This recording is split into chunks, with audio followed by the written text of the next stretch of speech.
요즘에 저를 좀 사칭하는 불법 리딩방이나 텔레그램 또 단톡방들이 굉장히 좀 많아지고 있는데 각별히 여러분들이 좀 주의를 했으면 좋겠어서 이렇게 좀 영상을 찍게 됐고요. 실제 피해 사례들도 좀 있는 것 같아요. 저는 이런 리딩이라든가 이런 걸 전혀 하고 있지 않거든요. 저를 사칭한 어떤 문자가 온다거나 그런 걸 받으셨을 때는 그냥 무시를 하시거나 꼭 신고를 꼭 해주시면 좀 좋을 것 같습니다.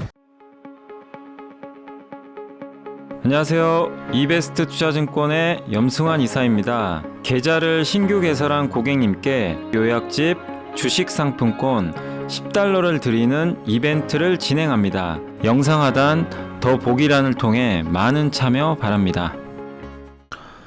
네, 안녕하십니까. 2023년 6월 29일 방송 시작하겠습니다. 안녕하세요. 염승환 이사입니다. 자, 제가 좀 당분간은 요새 워낙 저를 좀 사칭하는 게 좀 많다 보니까 이렇게 영상 또 하나 또 올려드렸잖아요. 그래서 좀 주의하시라는 차원에서 올려드리는 거니까 좀 참고해 주시면 좋겠고, 아무튼 꼭 이렇게 사칭에 당하지 않으셨으면 좀 좋겠습니다. 꼭 주의를 해주세요. 저를 사칭하는 채널들이 워낙 많기 때문에요. 꼭 여러분 스스로가 좀 이렇게 주의하셔야 됩니다. 네.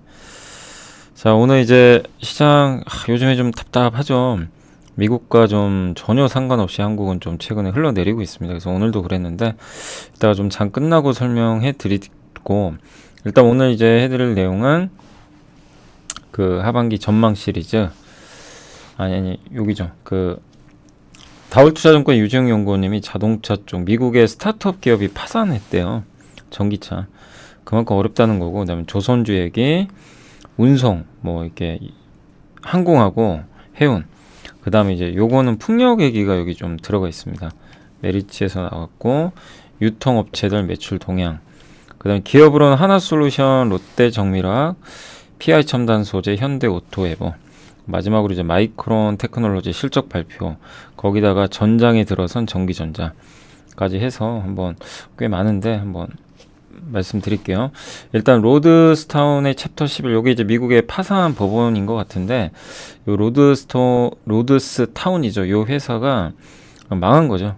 원래 폭스콘이 대주주인데 이 돈을 안 줬나 봐요. 투자금을.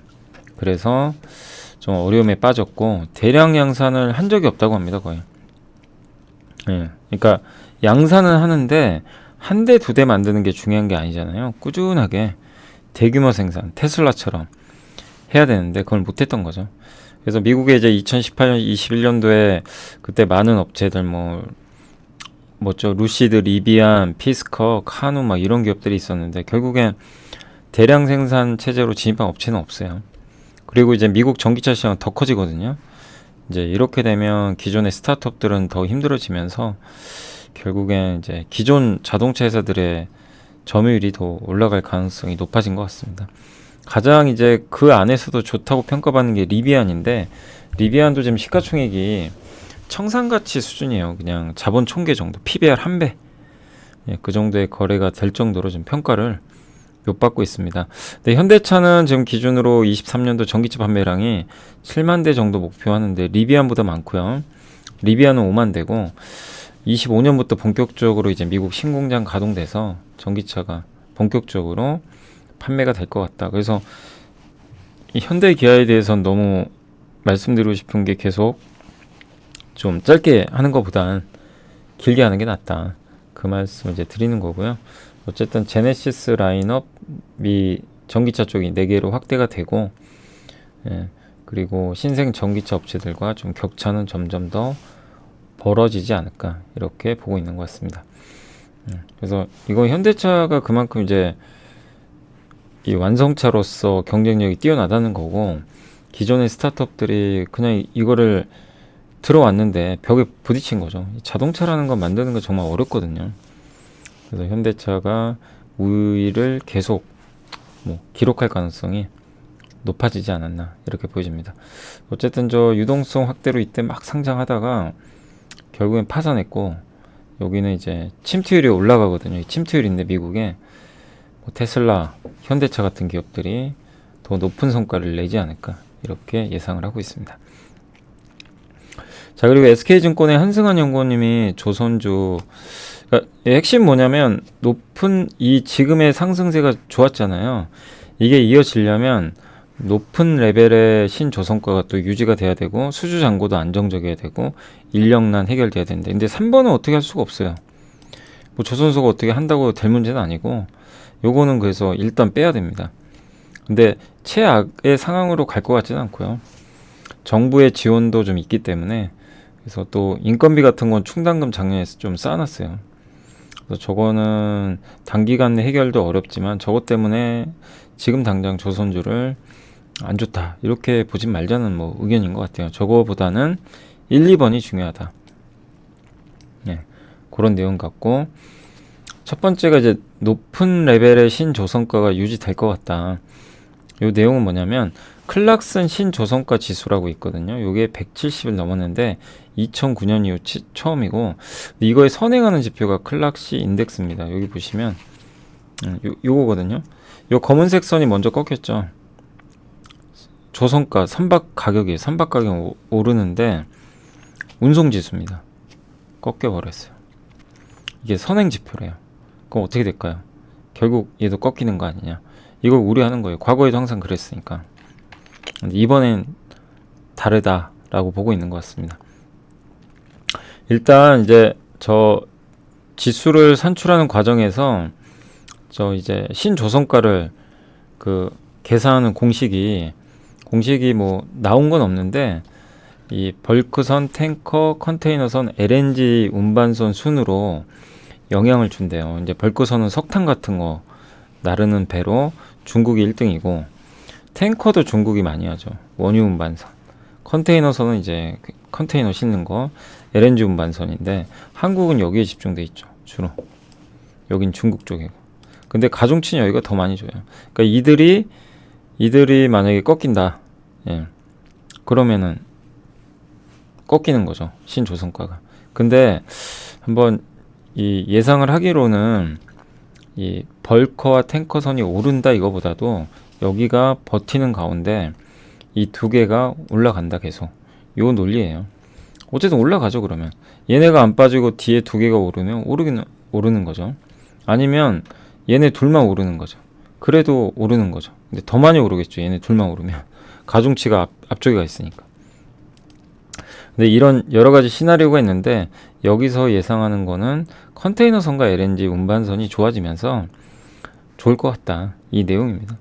근데 벌크선 쪽은 지금 좋진 않거든요, 최근에. 근데 공급은 여전히 적고 친환경 규제도 있고 하니까 크게 빠지진 않을 것 같다, 이런 좀 내용인 것 같고요.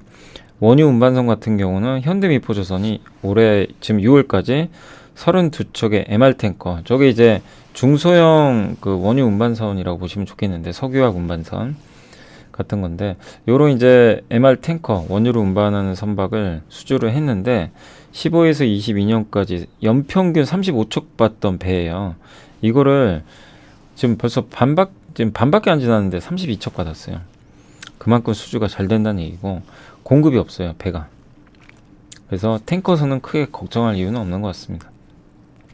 예, 그렇다고 우리가 뭐 중국 기업하고 무리하게 저가 수주를 할 이유도 없는 것 같고요. 예, 그런 흐름으로 보시면 좋겠고, 그래서 탱커 성과도 하방은 되게 단단할 것 같고요. LNG 운반선이야 뭐 여러분도 아시겠지만 굉장히 좋죠. 뭐 공급이 너무 부족해요. 중국까지 갔는데 중국 55척 중에 40척이 중국이 자기네가 발주한 거 자기네 나라에 준 거예요. 그래서 너무 큰 의미 부여할 필요는 없고요. 그리고 2008년까지 지금 계약을 하려고 하는데 지금 만들 수 있는 배가 없대요. 꽉 차 있어요, 도크가. 그래서 당분간 성과가 내려가기는 쉽지 않고, 예. 그래서 이런 걸 보면 지금 또 글로벌 선사들이 돈도 되게 많이 벌어놨잖아요. 지난 코로나 때 한 10년치를 벌어놓은 거예요. 그래서 선박 가격이 오른다고 해도 부담을 느끼진 않을 거다, 이런 내용인 것 같습니다. 자, 그래서 이런 걸 종합해보면 성과가 크게 빠질 것 같지는 않다. 요게 이제 첫 번째고, 두 번째는 친환경 선박이 있죠. 이쪽 발주가 많대요. 그래서 수주 잔고가 유지돼야 되는데 제일 좀 걱정되는 선박이 컨테이너선. 왜냐하면 작년까지 발주가 너무 많아가지고 올해는 다 꺾인다. 이렇게 예상을 했어요. 그래서 안 좋게 봤는데 정반대로 발주가 많이 되고 있어요. 뭐냐면 메탄올을 연료로 해요. 지금 선박은 뭐 원유로 이제 넣어가지고 하는 건데 그게 이제 환경이 안 좋으니까 뭘로 바꿨죠? LNG로 바꿨어요. 그러니까 가스로 가는 거예요, 배가. 가스 연료를 넣어가지고. 근데 이마저도 이제는 저 메탄올은 LNG보다 탄소 배출량이 작습니다. 운송 시 냉각이나 고압 유지가 불필요하고 저장 운송 편리하고 다만 이제 연료 탱크를 크게 만들어야 되고 생산하는데 단가가 비싸서 경제성에서는 좀 LNG가 우위다. 그러나 메탄올로 이렇게 좀 가는 경우들이 요즘에 많이 나와요. 그래도 가장 친환경적이니까. 또 올해 7월 발표될 국제해사기구에서 환경 규제를 하면 저기서 이제 저런 규제가 나오면은 그 이제 배를 운항할 때 탄소 배출 줄여야 됩니다. 의무적으로. 네, 그런 규제가 아마 나올 것 같아요. 또. 그러면 이제 컨테이너사들 입장에서는 비싸도 저 친환경 선박으로 가야 돼요. 네. 돈 없는 데는 도태되겠죠. 그리고 해운 동맹 2M이라고 MSC랑 머크가 이 세계 1, 2등 하거든요. 머스크가. 예. 이렇게 세계 최대 그 두 회사가 동맹을 했는데 이제 25년 1월부터 쪼개집니다. 해체돼요. 그럼 서로 또 주도권 다툼하겠죠. 이렇게 다툼하면 배가 있어야 될 거 아니에요. 그럼 발주가 또 이루어질 거다. 그러니까 이런 걸 종합해 보면 친환경 선박으로의 전환, 또 성과 그대로 유지할 것 같고 해운 시장의 경쟁 심화 이런 것들 보면 조선주들 상승은 좀 긍정적이고 이게 유지되지 않을까 하는 그런 내용입니다. 일단 이익은 돌아설 것 같고요. 보시다시피 수주잔고 올라오고 신조선가 배값입니다. 계속 올라가요. 아까 한번 보여드렸죠. 신조선가 빨간색. 중고선가 더 비싸요. 검은색이 신조선가거든요. 그러니까 그 신차 같은 거예요. 신차보다 중고차가 더 비싸다는 얘기죠. 그리고 컨테이너선 발주 계획인데 다 보시면 메탄올이죠. 제가 이거 삼성중공 여기 12척 이상 여기 보이시죠? 여기에 아마 HSD 엔진이 아마 들어갈 가능성이 높습니다.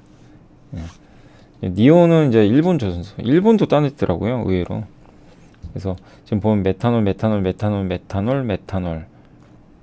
이렇게 줄줄이 대기 중에 있다라고 보시면 되겠습니다. 메탄올 선박에 대한 그 발주는 좀 계속 이어질 것 같고 이거는 한국한테는 상당한 좀 호재가 아닐까라고 좀 보고 있습니다.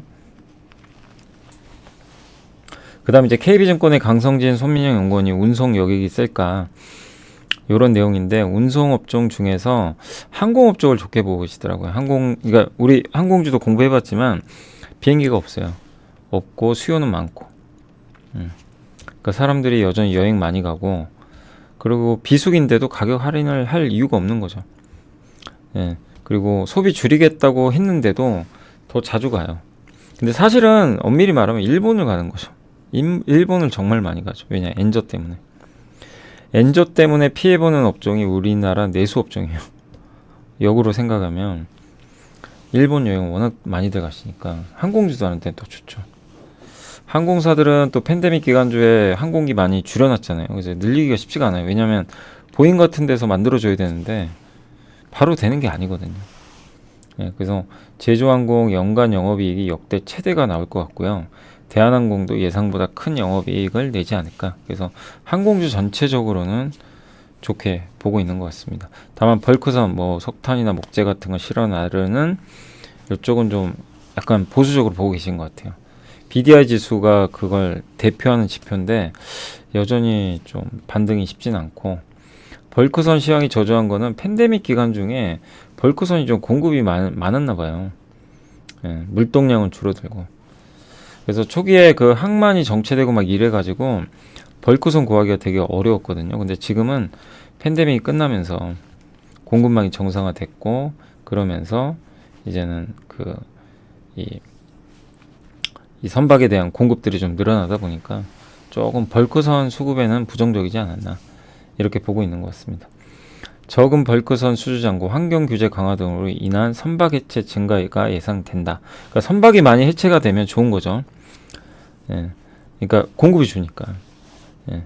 그러나 이런 것들이 긍정적으로 작용하는 시점은 한 2025년 정도로 보고 있는 것 같습니다. 그러니까 일단 이제 요 KB증권의 논리는 내년까지는 이렇게 크게 뭐 이 BDI 쪽에서 벌크선 쪽에서는 기대하기 어렵다 이런 내용인 것 같고, 아무튼 요거는 이제 KB증권의 생각이니까 맞다 안 맞다는 여러분이 한번 판단해 보시고, 여기에 내용은 뭐냐면 항공이 낫다, 저비용 항공주를 더 좋게 본다라는 그런 내용입니다. 그래서 대한항공, 제주항공 영업이익 기대치를 좀 올렸어요, 크게. 근데 분명한 거는 벌크선도 주가가 싸고 한데, 다만 좀 아직까지는 뭔가 업황 개선이 지금 잘 안 보이죠. 중국 때문에. 중국이 수요가 늘어야 되는데 그건 좀 아쉽지만 그만큼 더 저평가돼 있으니까. 근데 다만 모멘텀이 부족하기 때문에 좀 부진할 수 있다라고 보시면 좋을 것 같습니다. 그런 내용이에요. 항공은 여전히 수요가 많은데 공급은 부족하다. 그러니까 우호적인 업황 지속된다. 요 내용입니다. 요게 여객기 대수인데 기존 고점을 못 넘어갔죠. 아직 부족해요. 해외여행 더 자주 가고 있고, 실제로는 일본 가고 있고, 그 다음에 요게 이제 이번에 나온 보고서의 주요 기업들인데, 대한항공은 목표주가 상향했고요. 제주항공 유지했고, 펜오션 대한해운은 아직도 보수적으로 중립 의견을 유지하고 있습니다. CJ 대한통운은 바이 이제 매수 의견을 유지했고, 요런 이제 그 기업들에 대한 그 투자 의견은 나와 있으니까 참고만 하시면 되겠고, 팬데믹 기간 중에도 벌크선은 꾸준히 늘었대요. 물동량이 정체돼가지고 공급이 좀 이제 약간 부족한 것처럼 보였던 거죠. 근데 세계 벌크선 해체량 추이가 이때 24년하고 5년이 좀 많아요. 해체를. 그래서 25년 정도 되면 업황이 확실히 더 좋아지지 않을까라는 그런 내용인 것 같습니다. 그래서 약간 벌크선은 조금 보수적으로 보고 계신 것 같고요. 요게 이제 풍력인데, 메리츠의 문경훈 연구원님이 최선호주는 한전 CSW인데 SK 오션플랜트로 적어주셨고, 왜 풍력인데 한전이 왜 나오냐? 근데 여기 나오는 내용은 유틸리티예요. 그래서 한전도 들어가 있습니다, 사실. 그 내용에는. 근데 이제 풍력 내용 말고. 저는 오늘 풍력만 좀 가져온 거예요. 그래서 풍력은 글로벌 풍력 산업의 업황은 반등세가 뚜렷하고, 글로벌 풍력 터빈 3사 합산 수주가 상승세고, CS윈드가 지금 추가적인 성장을 할 걸로 보이고요.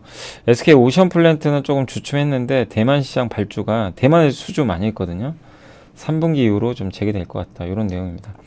그리고 업황의 첫 번째 핵심은 금리인데, 금리가 떨어져야 자금 조달이 쉽잖아요. 그래서 대규모 투자, 이 풍력 단지 개발하는데 이 비용 많이 들잖아요. 그래서 금리가 중요하다. 근데 다만 이제 금리가 많이 안정화됐기 때문에 프로젝트 진행 탄력은 기대가 되고, 두 번째가 정책 효과, AMPC 이제 보조금 주는 거죠.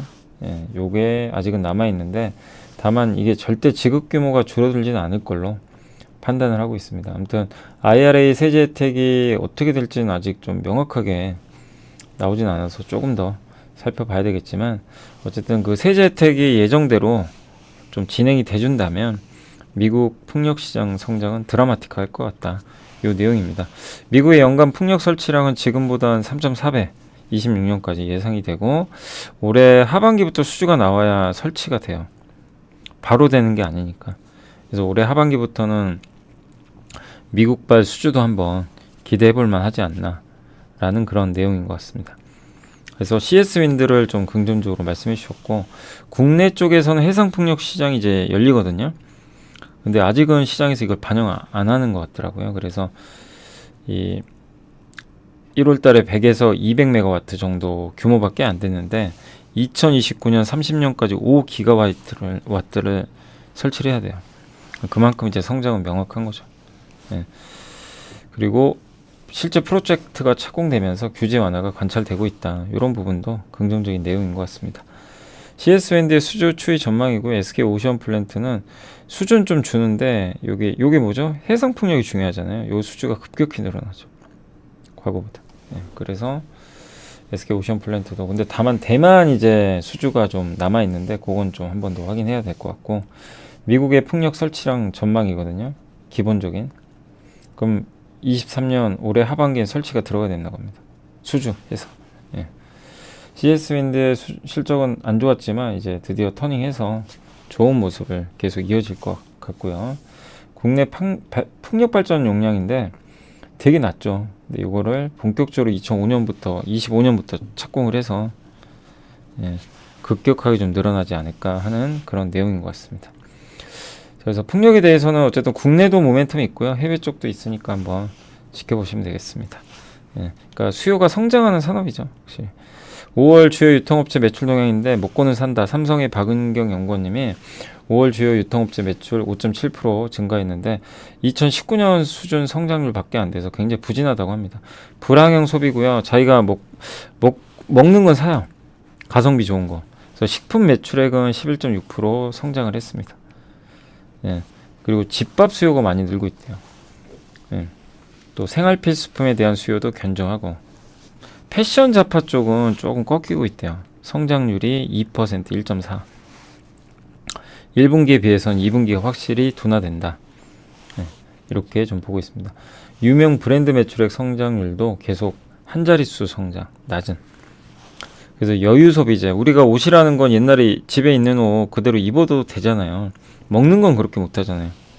매일 먹어야 되니까. 그래서 경기 안 좋아지면 항상 저런 소비재 줄이거든요. 여유 소비재. 그게 아마 이 의류 쪽에 영향을 좀 줄 수밖에는 없는 것 같고 오프라인이 다시 그러니까 온라인 매출이 오프라인보다 더 늘었어요. 증가율이. 그래서 14개월간 이어진 요 균형 관계가 좀 깨졌다. 편의점은 매출이 여전히 좋다고 합니다. 백화점 1월 이어 두 번째로 매출액이 전년 대비 역성. 그러니까 백화점은 역성장을 해버렸고 편의점 좋고 백화점은 근데 역성장 할 거 알고 있었죠. 옛날부터 이게 왜냐면 계속 피크아웃 얘기 나오니까 언젠간 역성장 한다. 그게 이제 이번이 된 것 같아요. 그래도 꾸준히 플러스 유지했는데 지난달부터 어쨌든 이 역성장으로. 근데 이거를 이미 선반영해서 그동안 주가가 빠졌거든요. 그래서 저 부분 때문에 주가가 또 빠진다. 이렇게까지 볼 필요는 없지 않나 싶고요. 반면에 편의점은 그냥 독보적입니다. 9.2% 성장을 했고 3년간 매출 성장도 굉장히 좀 돋보이고 구매 건수나 구매 단가 모두 성장하고 있다고 합니다. 그리고 옛날에 이제 슈퍼마켓에서 많이들 사셨잖아요. 이게 이제 다 편의점으로 가요. 그런 구조적 변화의 수혜도 받고 있다. 백화점은 역성장했고요. 소비 둔화의 충격을 결국 받는 것 같아요.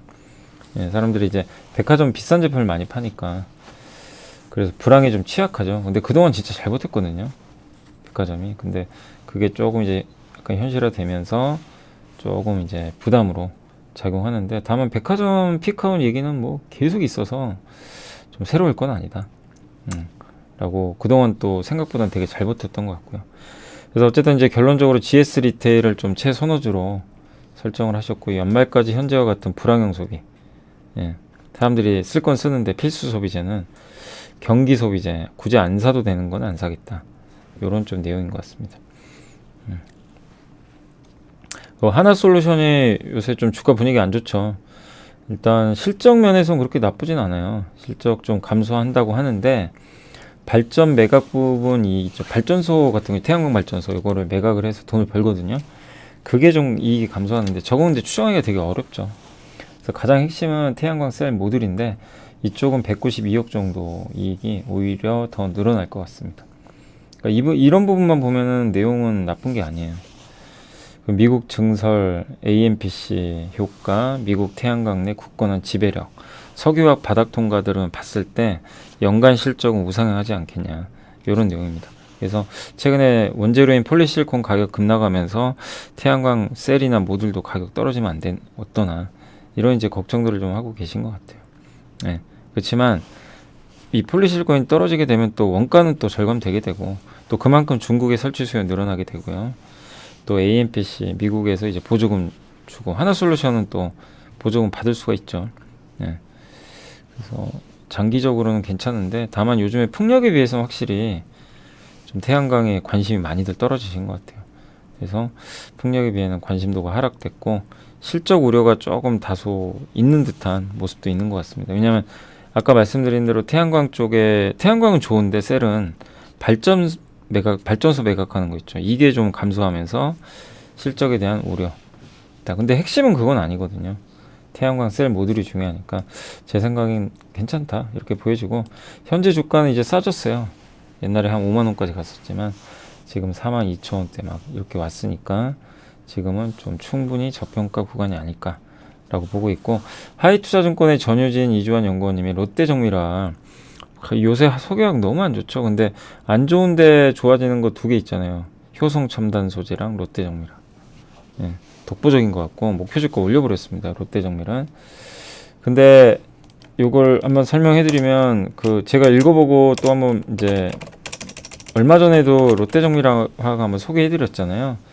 일단 실적은 기대보다 좋고 저 그린 소재가 큰일을 했대. 햇셀로스, 메셀로스, 애니코트. 그래서 그린 소재는 역대 최고 실적을 전망을 하고 있고요. 수출 비중이 90% 상회합니다. 환율 상승도 우호적이고 또 저런 이제 그린 소재를 만들 때 필요한 게 펄프 같은 거거든요. 이거 가격도 좀 떨어져서 비용도 우호적이고 그래서 괜찮다라는 내용인 것 같고, 근데 아까 말씀드린 그 햇셀로스 여기 그린 소재 중에 요게 페인트에 첨가제로 들어가요. 페인트 있죠. 그래서 인도가 여기 페인트 많이 쓰거든요. 자동차 건설 인프라 전방 산업의 수요가 증가하고 있다. 예. 그래서 여기 들어가는 게 이제 건설이나 인프라 하면 페인트 들어가잖아요. 거기에 당연히 이런 햇셀로스가 들어가는 거죠. 그리고 25년 말까지 인도 내 페인트 생산 설비를 30% 이상 확대한다고 했고요. 24년 하반기에는 여수의 햇셀로스 1만 톤 증설 설비가 가동됩니다. 그러니까 내년 하반기엔 더 성장을 하겠죠. 예. 햇셀로스가 이제 성장을 하게 되니까요. 근데 다만 이제 가성소다 같은 이쪽 계열은 좀 부진해서 전분기 대비해서는 22% 정도 일단은 좀 하락을 했다고 합니다. 그래서 기존의 주요 사업축 중에 하나가 이런 이제 그린 사업도 있지만 저는 염소 계열의 사업도 하거든요. 근데 이쪽은 좀 지금 업황이 그다지 좋지는 않은 것 같습니다. 그 페인트의 원료가 에폭시인 거 아시죠? 네. 그래서 에폭시 업체들 지금 구조조정 오히려 당하고 있는데 그 국도화학은 이런 면에서 수혜가 예상된다. 버틸 체력이 있고요. 또 어쨌든 이 에폭시 관련해 가지고 경쟁사가 미국의 경쟁사가 비중을 좀 줄인다는 얘기가 있었죠. 그러면 이제 반사이가 없는 거죠. 공급이 주니까. 그래서 이러한 내용들은 이미 알려졌던 내용인데 예. 또 에폭시를 만드는 업체 국도화학이고 이런데 이제 페인트에 약간 첨가하는 게 바로 햇셀로스예요. 그래서 다 관련은 좀 돼 있는 기업들이고, 메셀로스는 뭐냐면은 건축용에 들어가요. 0.4% 정도만 시멘트에 섞으면 시멘트 반죽이 부드러워진대요. 예, 그래서 메셀로스는 건축용 첨가제로 들어간다. 애니코트는 식품 첨가제입니다. 예, 의약품 같은데. 그래서 알약 표면에 코팅제나 캡슐 같은 거 있죠. 알약 표면에. 예, 그게 이제 애니코트를 원료로 해서 제작이 된다고 하니까 참고해 주시면 좋을 것 같습니다. 확실히 어떤 이제 다른 석유화학에 비해서는 안정적이죠. 되게 실적도. 예, 자기 자본 이익률은 올라갔는데 주가는 많이 못 올랐어요. 아직도. 그래서 여전히 좀 저평가돼 있고요. 인도 업체들이 이렇게 증설하겠다. 인도의 페인트 시장 진입하겠다. 이렇게 발표를 했다고 합니다. 어쨌든 실적 호조에도 주가 저평가 지속되고 인도 페인트 시장 성장하고 있고, 예, 그래서 롯데정밀도 이런 면에서는 수혜가 좀 있지 않을까라고 좀 보고 있는 것 같습니다. 예, 그래서 결국 예, 국도화학, 롯데정밀 이 두 기업이 예, 일단 이번 인도의 어떤 호재성 요인들, 페인트 시장 이런 거에 좀 직접적인 수혜를 받는다라고 보시면 되겠습니다. PI 첨단 소재는 삼성의 장정훈 연구원님이 요게 이제 어제 아마 뉴스 보셨겠지만 1조 원의 아케마가 세계 3위 화학회사에 엄청 큰 회사예요. 시가총액도 10조 원 가까이 되고 프랑스에서 이제 나오는 회사인데 영업이익은 14만 유로 정도 된다고 합니다.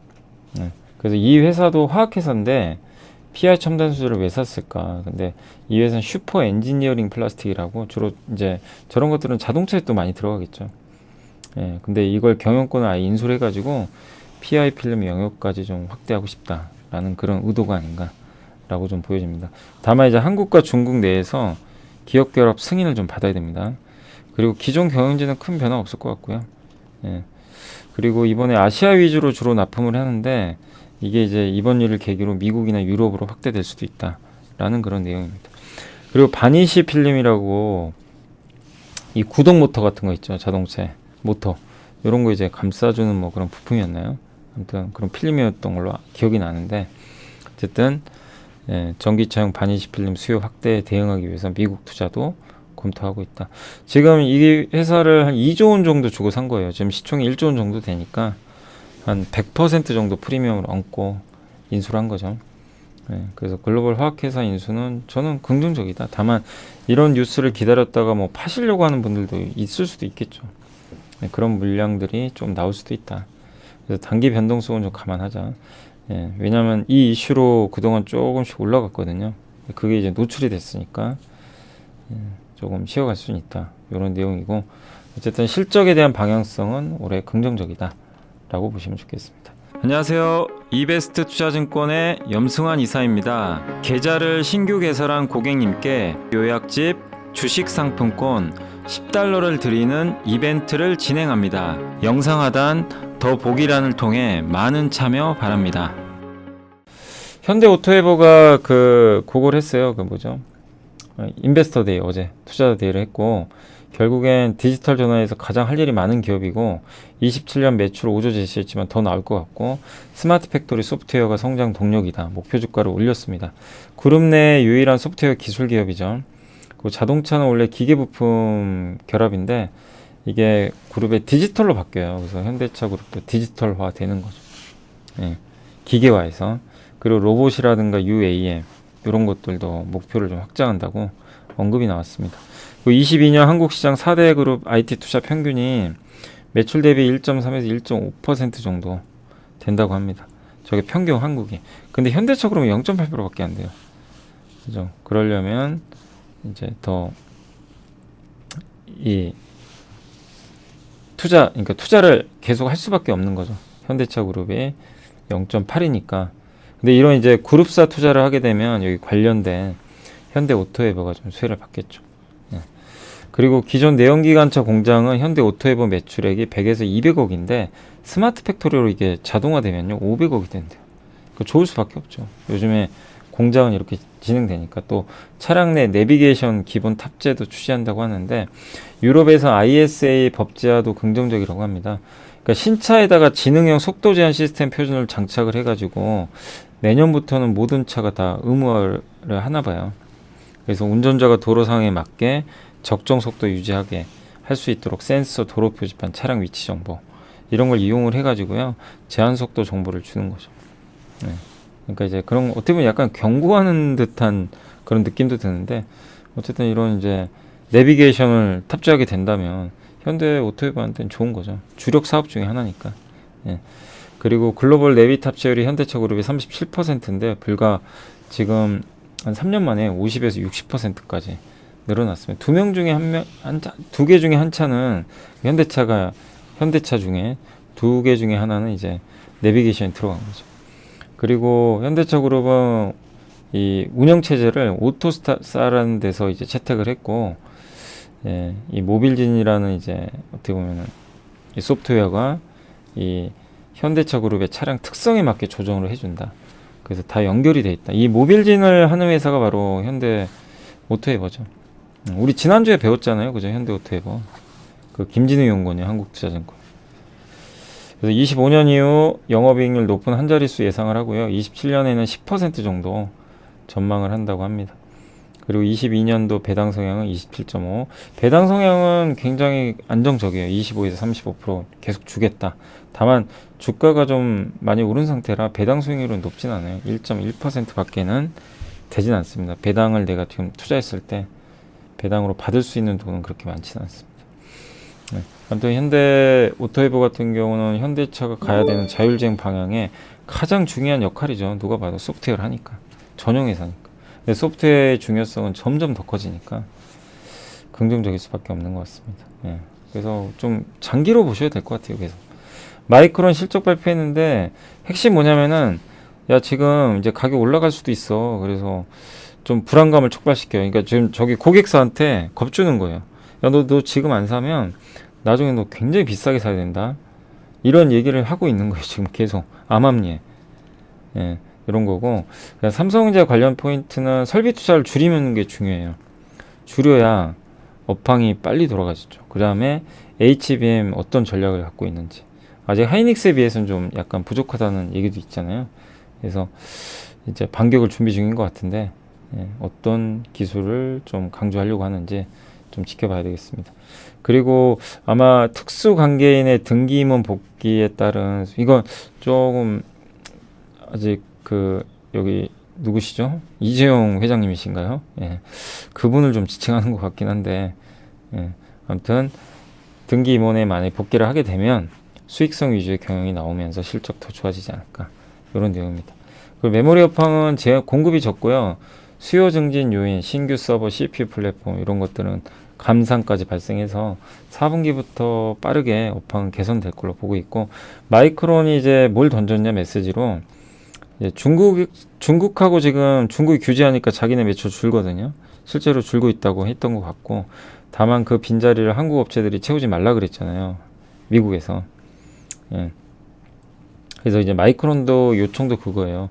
그러니까 내가 못하는 걸 너희들이 그걸 가져가지 마라. 약간 이런 좀 뉘앙스의 예, 메시지가 좀 있었던 것 같고 예.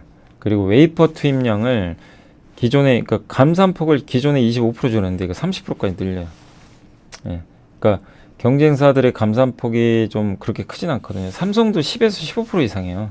근데 마이크론은 굉장히 감산을 세게 하죠.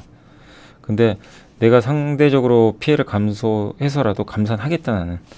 그러니까 내가 총대 매겠다. 난 무조건 감산해서 수익성 위주로 가겠다. 다른 회사들이 안 도와주면 의미가 없는데 어쨌든 도와주고 있죠.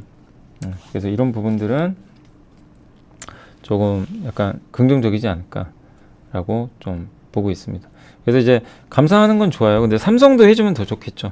삼성도 한 번 더 해준다면 더 의미가 있지 않을까 이렇게 보고 있고 삼성전자 하이닉스의 감산 규모는 지금 20%안 넘는 걸로 판단을 하는데 이제 조금 더 하겠다는 이제 언급이 나와주면 메모리 반도체 업황이 상당히 좋을 수 있는 거죠.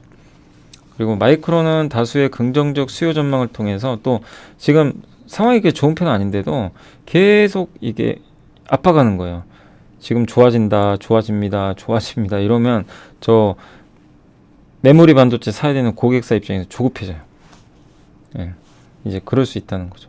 그리고 디램 사이클 저점 통과했다라고 실제 언급을 했고요. 예, 진짜인지는 좀 더 봐야 되겠지만 말을 했다는 것만으로도 구매자들을 불안하게 만듭니다. 야, 이거 내가 바닥에 사야 되는데 올라가면 어떡하지? 약간 이런 느낌.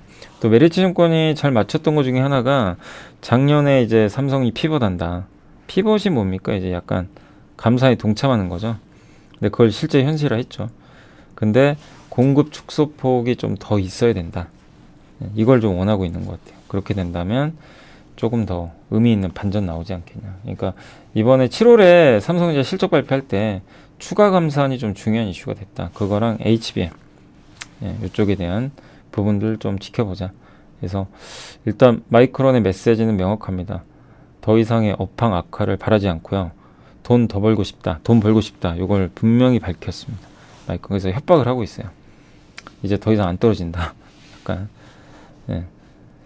요런 좀 인상의 좀 그 실적 발표 아니었나. 그래서 마이크론도 일단 긍정적인 부분들을 많이 제시해 줬고 무엇보다 긍정적인 거는 이제 감산을 더한다는 거. 근데 역으로 생각하면 그만큼 또 안 좋다는 얘기예요. 얼마나 안 좋으면 감산 더 하겠냐. 예, 이럴 수도 있죠. 예. 그렇지만 어쨌든 감산 자체는 공급을 줄이니까 저는 좀 긍정적이지 않을까 이렇게 생각합니다. 자, 마지막으로 이제 저희 당사 보고서인데 굉장히 긴 건데 그냥 제가 그래프만 좀 따왔으니까 최대한 압축해서 말씀드릴게요.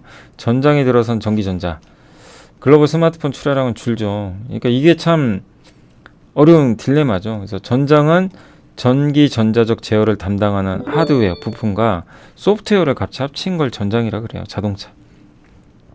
시장 규모는 매년 14%씩 성장할 것 같고 자동차 전장 부품 산업 시장 규모거든요. 꾸준하게 여기 뭐 ADAS 반도체 뭐 이런 것들 다 들어가 있고요. 요게 보면 여기 선 그어진 것 중에 여기 175라고 써 있는 거 있죠. 요게 스마트폰 부품 시장 규모예요. 21년도. 요 약간 물결무늬인가요? 여기 또 이 물방울 무늬 121 빨간색으로 칠해놓은 이렇게 해놓은 거. 요게 자동차 부품 시장입니다. 전동화. 그럼 작년까지는 이게 컸죠. 근데 올해부터 역전돼요. 자동차가 더 커져요. 점점 벌어집니다. 그만큼 스마트폰보다 이제 자동차 전장 부품을 봐야 되고 그리고 지금 스마트폰이 좀 잘 안 되는 게 리퍼폰이라고 사람들이 핸드폰을 안 바꿔요. 좀 바꿔야 되는데 자주. 근데 왜 안 바꿉니다. 경기도 안 좋으니까. 북미가 28개월에 한 번씩 바꿨는데 36개월까지 늘어났어요. 리퍼폰이 있으니까 그 중고폰 그냥 사서 써요. 시장 엄청 커집니다. 그러니까 이제 이것도 이제 스마트폰 수요에는 부정적이죠. 예. 지역별 스마트폰 교체 주기가 아무튼 좀 다시 좀 낮아지고 있다. 아니 그러니까 교체 주기가 올라가고 있다. 교체 주기가 올라가는 건 안 좋죠. 스마트폰 회사들 입장에서. VR, AR 기기 시장 커지는 거 알죠? 애플 비전 프로. 근데 이게 지금 당장 되는 게 아니잖아요. 대중화까지는 25년은 돼야 돼요. 그러니까 이게 스마트폰이나 부품 만드는 기업들한테 엄청나게 플러스가 지금 되지는 않는 거죠. 아직은 시간 걸리니까. 그리고 내연기관 자동차의 가치 사슬은 최고의 그 이제 자동차 부품사 하나가 컨트롤해요. 요런 중소 회사들은. 요걸 하는 회사가 주로 이제 현대모비스 같은 회사들이죠. 예. 그렇게 해서 여기다가 이제 공급을 하고 이제 차를 만들어서 납품. 이게 이제 내연기관 차고 전기차 자율주행은 좀 다릅니다. 보시다시피 자율주행 기술이 딱 들어가요. 이쪽에 왼쪽에 없던 거죠. 그러니까 이 시장 열리는 거예요. 그리고 밑에 보면 2차전지. 2차전지가 왜 갔는지 아시죠? 원래 없던 시장이죠. 자동차에 들어가 버렸잖아요. 그러니까 2차전지 모듈, 원료, 2차전지 소재까지 양극재, 음극재. 이쪽이 이제 이것도 다 이쪽에 포함해야 되고 이 파워트레인은 엔진이 없는 대신에 구동 모터가 들어갑니다. 모터, 감속기 인버터. 여기 원래 엔진 들어가잖아요. 이쪽은. 근데 엔진이 없어지는 거죠. 그리고 온라인 판매도 가능하는 것 같아요. 전기차는 미국 같은 데는. 그러다 보니까 비용도 줄일 수 있고 그리고 충전, 폐배터리 재활용해서 소재 공급 이런 새로운 산업들이 생기는 거예요. 예. 전기차 가면서 자동차 부품 구성도 동력 발생 자체가 배터리, 또 모터, 반도체, 센서 이런 3D 맵, 지도 이런 걸로 하는데 예전에는 없던 것들이죠. 그래서 변화가 생겼다. 그 내연기관 자동차는 기계 업종이죠. 기계 산업이거든요. 근데 자율주행이나 전기차는 기계에다가 화학, 배터리, 거기다 전기전자, 자율주행 같은 거 이걸 접목한 그런 어떻게 보면은 산업이다라고 보시면 돼요. 그러니까 융합 산업이죠. 그리고 첨단 운전자 이제 보조 시스템, 차선 이탈하지 마시고 안전을 책임져줘요. 막 경고해줘요. 너 그렇게 운전하면 안 돼. 뒤로 막 부딪힐 것 같으면 삑삑삑 해주고. 여기 ADAS인데 거기에 이제 카메라 같은 거 많이 달려있죠. 여기가 14% 성장할 것 같고요. 아무튼 안전과 좀 밀접한 그런 기능들이 많이 들어가 있습니다. 네. 그래서 여기서 중요한 게 카메라죠. 카메라죠. 우리 카메라 공부 많이 해봤잖아요. 그죠? 카메라 제조하는 회사 또 그 장비 만드는 회사 다 공부해봤죠. 네. 그리고 여기는 안 나왔지만 소프트웨어는 이제 현대오토에버. 그죠? 이 시장이 중요합니다. 이 시장으로 가잖아요. 이 얘기를 해드리고 싶은 거예요. 결론은 예전에는 잘 없었던 시장이 커지기 시작하고 이런 것들이 새로 들어가면서 여기에 관련된 기업들의 밸류는 올라갈 수 있는 거죠. 그래서 그런 부분들 한번 참고해 주시면 좋을 것 같습니다. 자, 그래서 오늘 그 정도 좀 말씀드렸고 그 다음에 이제 어제 내부자 매수 쪽에서는 그 KSS 해운의 박찬도 사장님이 1773주를 9,200원에 사셨고요. 태영건설은 꽤 많이 사셨더라고요. 사장님이.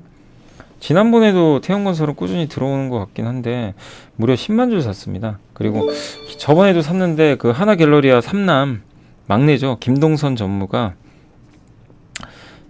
여기 하나갤러리아 자기 회사 주식도 추가로 4,700만 원 정도 매수를 했습니다. 이번에 그 미국에서 유명한 그 뭐죠? 햄버거 그 도입한 분이죠. 그리고 6월 28일에 공시는 한독그리텍이라고 혹시 아세요? 한독그리텍은 제가 정수기 필터 만드는 회사로 아는데 한번 궁금하신 분들은 전화해 보세요. 관심 없는 분들은 안 하시면 되고. 근데 어제 나온 거 중에서는 사실 공시가 요거 외에는 뭐 특별한 건 없었고 유형자산 그러니까 이 충청부터 청주에 있는 요거 공장을 하나 한국토지주택공사로부터 이제 인수를 한 것 같아요. 그래서 65억 정도. 그래서 아마 사업을 확장하려고 하는 것 같은데 이게 뭘 만드는지는 아직 모르겠습니다. 근데 아무튼 이런 것들은 관심 있는 분들은 저기 회사에 전화해서 내용 한번 파악해 보시면 좀 좋지 않을까라고 말씀을 드리겠습니다. 어제 같은 경우 솔루엠도 비슷해요. 어제 솔루엠도 지금 아까 요거랑 비슷하죠. 토지 및 건물 취득. 예, 한정 기술에서 요새 우리나라 이제 공기업들이 토지 같은 거 좀 주나 봐요. 그러니까 준다고 파는 거죠. 예, 이전을 해서 그런 건지 모르지만, 근데 그런 걸 이제 확보해서 솔루엠이나 요 한도크리텍 같은 건 좀 사업을 확장하려고 하는 것 같습니다. 자, 여기까지 공시까지 한번 말씀을 드렸고요. 네, 자, 그리고 이제 오늘 장이 끝났고요. 오늘도 부진했습니다. 시장이 꺾였어요, 확실히. 그죠? 그래서 2520은 이제 그때 우리가 한번 계산하기로는 고점 대비 5%니까 뭐 그 정도 생각은 하고 있는데, 항상 말씀드리지만 아무리 뭐 조정을 대비한다고 해도 오르는 게 기분 좋고요. 빠지면 기분이 안 좋습니다. 그래서 오늘도 좀 우울해요. 우울한 날이고 흘러내리고 있어서 더 좀 답답했던 것 같습니다. 그래서 아직은 좀 한국 좀 답답한 상황이고, 이게 좀 하락한 이유 중에 하나가 오늘 또 원달러 환율 급등해 버렸고요. 다시 위안화 때문에 그래요. 중국이 좀 굉장히 안 좋아요. 중국 위안화가 이게 내려와야 되거든요. 예, 근데 이게 지금 계속 위안화 오르다 보니 위안화 가치는 떨어지는 거죠. 우리나라 시장이 위안화가 떨어질 때 좋아요, 보통. 근데 이렇게 올라가니까 부정적일 수밖에 없습니다. 그러니까 중국에 대한 실망감, 이런 것들 겹쳐서 오늘 증시에, 아무튼 저는 이 중국 부진하고 또 미중 갈등이 아직도 해결 안 됐고, 계속 지금 엔비디아 뭐 규제하니 많이 수출하지 마라 중국에 막 이런 얘기 나오잖아요. 그런 부분도 있고, 예, 또 오늘 환율 올라갔고, 예, 또 오늘 기관들이 좀 많이 팔았네요. 외국인은 그래도 사긴 샀습니다. 그렇지만 좀 많이 못 샀고, 외국인이 주로 산 거는 역시 전기전자, 이거 외에는 별로 산 게 없어요. 예, 중형주는 엄청 팔았고요. 뭐 금융, 화학, 건설, 통신 그냥 집중적으로 매도해 버렸습니다. 그러니까 전기전자로 사면서 다른 걸 정리해 버리니까 반도체 안 갖고 있는 분들은 완전히 지금 소외받는 상황이에요. 반도체 소부장이나 이런 게 없으면요, 지금 굉장히 좀 허탈감 있을 수밖에 없어요. 그래서 저도 당부드렸던 대로 반도체 장비주들 많이 올랐다고 쉽게 팔거나 그런 것보다는 꾸준히 들고 가시는 게 좋아요. 왜냐하면 사이클이 이제 시작이니까. 다만 언제 또 급락해도 이상할 건 없어요. 그런 점은 좀 염두에 두시면 좋겠습니다. 자, 아무튼 오늘 섹터 중에서는 역시 오늘도 반도체 소부장이고, PSK 홀딩스가 이제 얼마 올랐습니까? 지금 우리가 공부하고 나서, 그죠? 딱 이제 2배 넘게 올랐어요. 2배 정도. 예, 2배 넘게 올라버려요. 단기간에 한 달 만에 더블 갔습니다. 그러니까 공부하다 보면 저런 기업도 발굴하게 돼요. 물론 운도 짜라야 되지만, 아무튼 오늘도 반도체 날이었고요. 특히 반도체 중에서도 여기가 그 삼성이 HBM 투자할 때 좀 수혜를 받을 수가 있다 보니까 그 기대감으로 많이 올라갔던 것 같습니다. 우주항공주들도 오늘 좋았던 건 그 드론 관련주들은 좀 좋았어요, 사실. 예. 자세한 내용은 잘 모르겠어요. 왜 올라갔는지. 현대차 그룹에서 UAM 투자 더 많이 한다고는 했거든요. 아마 그것 때문인가? 근데 정확히는 모르겠습니다. 오늘 반도체 장비주들, 오늘은 인텍플러스가 그냥 날아가 버렸네요. 15%. 인텍도 왜 간지 아시죠? PSK 홀딩스랑 비슷한 내용입니다. 예, 저 검사 장비 만들잖아요. 저기 우리 다 공부해봤죠? 그러니까 HBM 관련주예요. 또 뒤늦게 지금 주성도 올라가고 있고, 이오테크닉스가 지금 4%또 올라왔습니다. 그리고 카메라 지금 모듈 회사도 오늘 좀 좋았네요. 오늘은 하이비전 펜텍 하이비전 시스템 이런 기업들 좀 올랐고, IT 대표 기업들은 오늘 LG전자가 오늘은 좀 좋았고요. 삼성은 조금 부진했던 것 같습니다. 전기차 충전소 관련주는 정부에서 이제 전기차 충전 그죠, 늘린다고 하더라고요. 그래서 우리 공부했죠. 한국전자금융 기억나세요?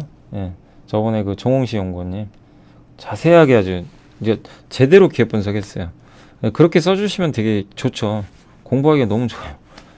완벽하게 분석해 주시니까. 근데 제가 봤을 때 오늘 올라간 거 아마 충전소 기대감 때문 아닌가.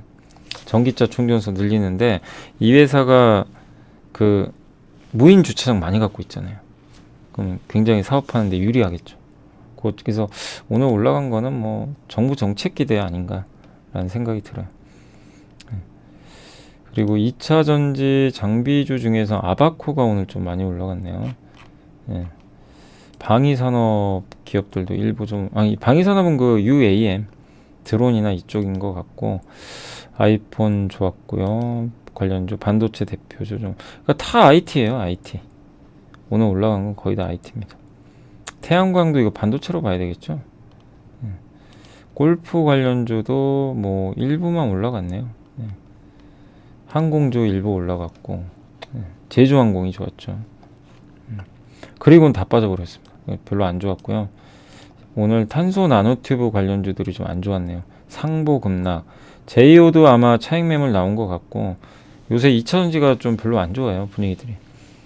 소재도 오늘도 좀 힘 빠졌죠. LG화학도 그동안 잘 갔었지만 조정을 좀 받고 있습니다. 근데 그때도 많이 말씀드렸지만 밸류들이 좀 비싼 게 많잖아요.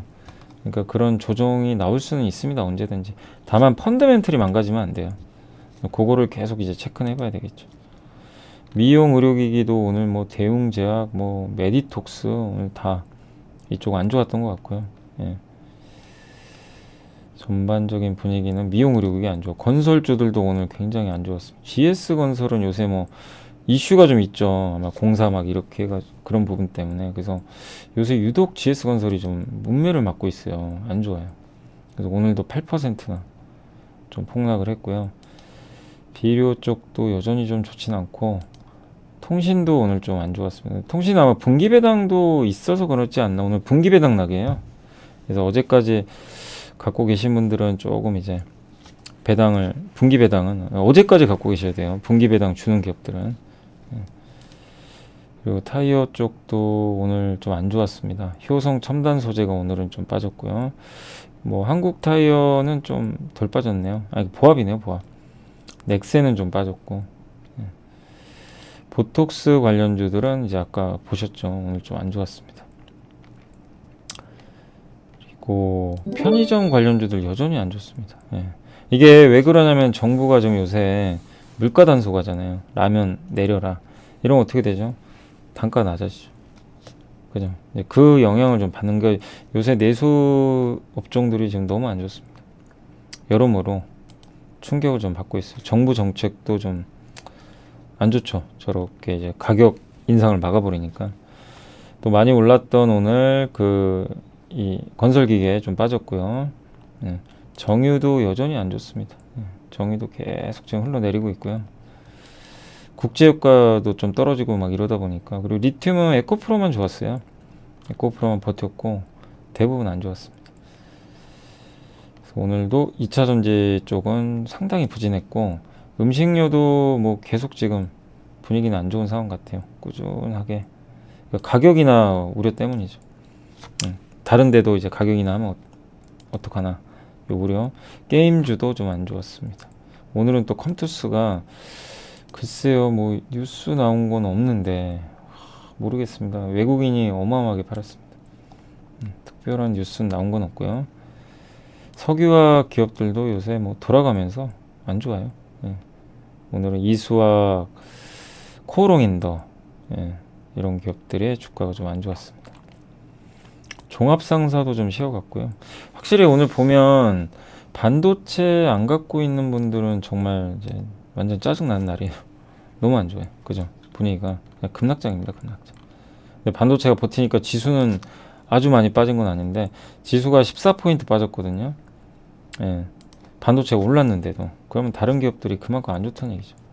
그래서 오늘은 상대적으로 좀 여러분들 입장에서도 포트가 뭐 반도체에 집중되신 분은 기분 좋으시겠죠. 좋으실 텐데, 그게 아닌 분들은 너무나 좀 힘든 하루가 아니었나 라고 밖에는 좀 볼 수 없는 것 같습니다.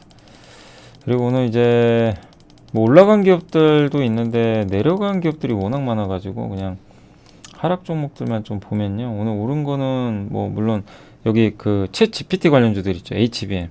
그쪽이 그냥 다 강했습니다. 대부분 다 그쪽이 좋았고, 풍력도 좀 좋았네요. 오늘 일부. 그쪽 빼고는 아무튼 오늘은 좀 안 좋았던 것 같고, 오늘 좀 많이 빠진 기업들 중에 이제 대표적인 게 대웅제약 같은 기업들 좀 안 좋았고, 그 다음에 GS건설. 그리고 오늘 좀 빠졌던 것 중에 SFA 아시죠? 그 장비에서. 그게 삼성 디스플레이가 지분 매각했어요. 빠진 이유는 그것 때문입니다. 그거 좀 참고하죠. 그러니까 지분 더 팔 거라고 합니다. 원래 한 10% 갖고 있는데 절반을 팔아버렸어요. 블록딜로. 근데 이제 물량 나오면 저번에 솔루엠 아시죠? 솔루엠도 삼성전기가 블록딜하는 바람에 폭락해 버렸잖아요. 그러니까 당분간 수급 이슈 때문에 빠질 수 있는 건 염두는 해두세요. 예, 그렇게 되면 기업의 펀더멘털과 상관없이 회사는 되게 단단하죠. 좋은 회사인데 삼성 디스플레이가 팔아버리면 뭐 방법이 없습니다. 그러니까 한 번 더 판다고 하니까 주가가 조금 부진할 수 있는 거는 염두에 두세요. 그러니까 그 이유 때문이에요. 그래서 많이 빠졌고, 그 다음에 오늘 금호타이어, CGV 여전히 안 좋고, 네. 풀무원도 좀 많이 빠졌고요. 효성 첨단 소재도 특별한 이슈는 없었는데 타이어주들 오늘 좀 빠지면서 빠졌고, PI 첨단 소재도 분명히 좀 긍정적이긴 한데, 예, 결국 오전에 오르다가 오후에 재료 노출인지 모르겠습니다만은 좀 빠지고 있다. 다만 이제 방향은 바뀌니까 오히려 또 기회가 오겠죠. 예. 그리고 국도화학도 최근에 좋다 좀 빠졌고, 음식료는 정말 안 좋고요. SK도 정말 최악으로 가고 있고, CJ 마찬가지고, 지주회사들이 정말 처참합니다. 예, 이게 딱히 지금 방법이 없네요. 예, 근데 기다리는 수밖에 없는데 그게 참 쉽지가 않은 것 같습니다. 코스맥스도 좀 빠졌고, 솔루스 첨단 소재, 빙그레 뭐 할 것 없이 다 안 좋았네요. 예, 오리온, 삼양식품도 많이 빠지고 있고, 예, 보면 정말 오늘은 급락 종목이 너무 많아요. TKG 홀유캠스도 내용 좋다고는 하는데 주가가 무겁죠 최근에. 금양, GS 리테일, 대상, 그다음에 농심도 계속 좀 충격받고 있고요. 오늘 현대차 우선주는 조금 빠진 것 같습니다. 근데 이런 게 오늘 2% 이상 빠진 기업들이 그냥 대다수입니다. 근데 반대로 그 반도체 갖고 있는 분들은 완전 다른 흐름이 펼쳐진 거죠. 그러니까 그런 좀 오늘 상황이었다라고 좀 말씀드리겠습니다. 아무튼 오늘 좀 마음이 무겁네요. 예, 지금 이게 너무 한쪽만 가고, 물론 이제 반도체 우리가 공부 많이 해서 좋은 성과 나신 분들도 계시겠지만, 또 그러지 못하신 분들은 너무 좀 착잡할 것 같습니다. 그래서 저도 마음이 오늘 굉장히 안 좋고 좀 무거운데, 내일은 좀 바뀌어서 좀 못 올랐던 기업들도 올라갔으면 좋겠고, 아무튼 좀 당분간은 조정이 나오는데 잘 이겨내시고, 버틸 기업은 끝까지 좀 버티시는 게 맞습니다. 예, 주가 오르는 거에 순식간에요. 뭔가 모멘텀만 있으면. 제일 문제가 회사의 펀더멘털이 망가지는 겁니다. 예, 근데 그것만 아니라면 좀 버틸 건 버텨 나가야 될 것 같습니다. 자, 아무튼 심리도 좀 안 좋고, 외국인은 반도체에는 팔고 있고 좀 어려운데 며칠 더 고생은 해야 될 것 같아요. 근데 그렇지만 잘 이겨내시고 공부하시면서 또 계속 이게 보고서 보다 보면은 보이시죠? 뭐가 좋은지는. 얘는 방향이 바뀌는구나. 그런 거 이제 보이실 텐데, 그게 다 공부예요. 나중엔 도움은 될 겁니다. 근데 이제 묶여가지고 못하신 분들은 안타까우실 거예요. 근데 그렇다고 공부를 게을리하지 마시고 계속 그렇게라도 이미지 트레이닝이라도 해 나가세요. 그럼 나중에 역전할 때가 와요. 예. 그러니까 너무 좌절하지 마셨으면 좀 좋겠습니다. 자, 오늘 너무 고생하셨고, 저는 또 내일 뵙겠습니다. 예, 내일 이 시간에 또 찾아뵙겠습니다. 감사합니다.